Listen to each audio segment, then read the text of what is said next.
Hey guys, Dr. Anderson here. I'm here with Erin today, and I'm going to teach you a little bit about something called the superficial peroneal nerve and how it can really be aggravated when you have an ankle sprain. So we have with us Erin, and I'm going to let her explain a little bit about her history. She's been really pleasant to work with, and she'll explain a little bit about what brought her. Yeah, it's been so helpful. So 2 to 3 months ago, I sprained my ankle. Stayed off it for about a month and then continued to work out, but it was still just swollen, still bothered me. It was numb and tingling. When I slept, I had to prop it up with a pillow, or I couldn't just let my feet dangle because that top part of my foot hurt and was swollen or tingling. Tingling. Yeah. Kind of point while we're doing this. Where was it? Just all in that area? Kind of? Okay. And so this is a pretty common thing.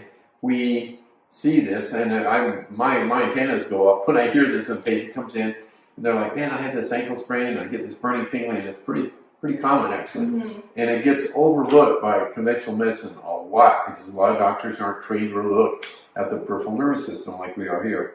So what this specifically is, there's a little nerve that comes down the leg right in this area. It's called the superficial peroneal nerve, and it's actually got a little nerve tunnel right out of that area where the nerve is coming from deep within the leg and it's trying to come closer to the skin, and it's going through this fascial tissue where it's trying to get on the outside of the fascia to supply the skin on the top.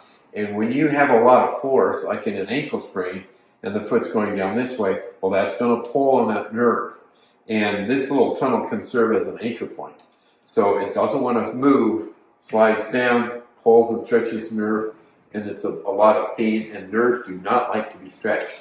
So what we did here for Erin, we did an injection about 2 weeks ago. She's back, 85% improved. Yep. We're probably going to do one more. Hopefully that's it. That doesn't work, it comes back with medium laser, and very seldom, but sometimes you have to do surgery. You have to go in, open up that nerve tunnel because nerve's damaged, but in most cases we don't need to do that. Really important if you have an injury with an ankle like that and you have this problem, very important that you get it looked at and addressed early. We have some people that come in, they even think they have what's called complex regional pain syndrome. CRIPS is another name for it, which is a chronic pain condition. But all the time, all it was this. Yeah. And it can get kind of out of hand, but doctors may not know that that's what you got. So be very aware of this. And if you've had an ankle sprain, or know somebody has had an ankle sprain, and they're having this burning and tingling on the top of the foot, be mindful of this one condition. It's really called the superficial peroneal nerve. So thank you for watching, and thank you for volunteering. Absolutely. Erin, is something we see, but we don't see it all the time, and I thought it'd be good to share with our YouTube community out there. A lot. Thank you. And so if you're new to our YouTube channel, please consider subscribing. We've got lots of information on there. A lot of it is about nerve conditions that you may be having. Different ways of looking at it. We appreciate you watching. Thank you.